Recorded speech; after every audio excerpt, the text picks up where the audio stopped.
Hi guys, so i-share ko na sa inyo itong dart bomb.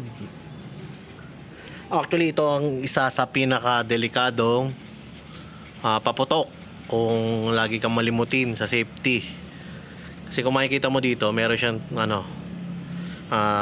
tatlong part. So, isa na yung pinaka-body niya. Ito. Oops. Ito yung pinaka-body. Tapos yung cover ng pinaka firing pin niya is nandito, no. Ayan, ito yung pinaka firing pin. Kumbaga sa baril yan yung pinaka tumutusok para yung pinaka posporo niya ay umusad at mag-create ng spark. So once na mag-create ng spark sa loob. So kung nakikita nyo dito, no. Bakit siya delikado? Kasi once na tinanggal mo na tong safety cover niya, sample, lasing ka. Kinuha mo tong dart bomb, tapos binali mo lang na ganyan. Pag binali mo yan, nakikita mo doon sa loob, zoom mo. Nakikita mo halos matouch niya na yung firing pin. Pag na binali mong ganyan, tapos dinare-diretso mo, pwede na mag-trigger yung pinaka igniter.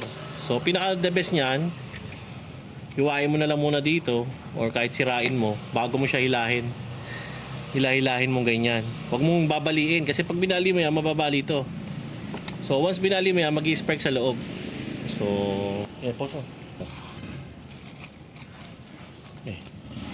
So ito naman yung body niya. So sa body, very basic lang. So nai-vlog na naman to ni Jong Pyro dati, no, 2 years ago. So sa body niya, ganyan lang naman, lagayan ng pulbura. So pero ito nakita ko, no, itong galing sa Pangasinan to. Sa Pangasinan to ginagawa, guys, eh. So ito laman nito, sinukat natin nasa 3 grams lang, which is okay lang kasi hindi puputol ang daliri yun, no? So ganyan na itsura niya dyan. Ayan. So ayan. So dito yung body, dito yung pinaka ignition niya. So testing ko kayo ganyan, no. Dito tayo dito. Oh, kita nyo? Oh, kita nyo, ganun na nangyayari dyan. Oh. Sa konting movement niya, talagang mag-spark yan.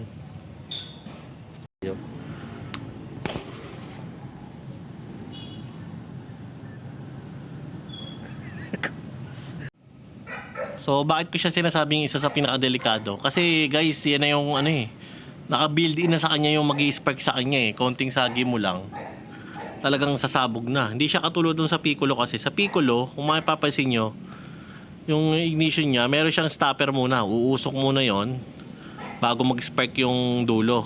So hindi siya yung pagkasindi mo, sabog. Ito, talagang mag-spark lang, parang pospro, talagang sabog na. So kaya kailangan matinding ingat ang gagawin mo dito sa pag gusto mo magsindi nitong dart pump. So talagang ingat lang kayo, guys, kasi talagang sa kamay ito, eh. Kamay ang madadali mo dito. So minapanood pa tayo dyan dati, last 2 years na yata yun, no? Yung paghagis niya, ang babagsakan ay tubigan or palayan. So sinambot niya. Ngayon, nung nalimutan niya siguro na sasabog yun, once na sinambot niya, sa kamay sumabog. So dito sa amin, sa lugar namin, may mga nasabugan na rin yan. Lasing, binali, so sumabog din sa kamay. So yun, no, guys. So basta mag-ingat kayo kung gusto nyo mag-try nitong dart bomb, ay doble o triple ingat, or kung hanggat maaari, wag na kayong gumamit nito.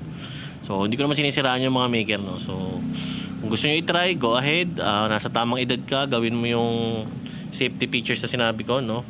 Wag nyo babaliin yung pinaka cover nung pinaka push pin.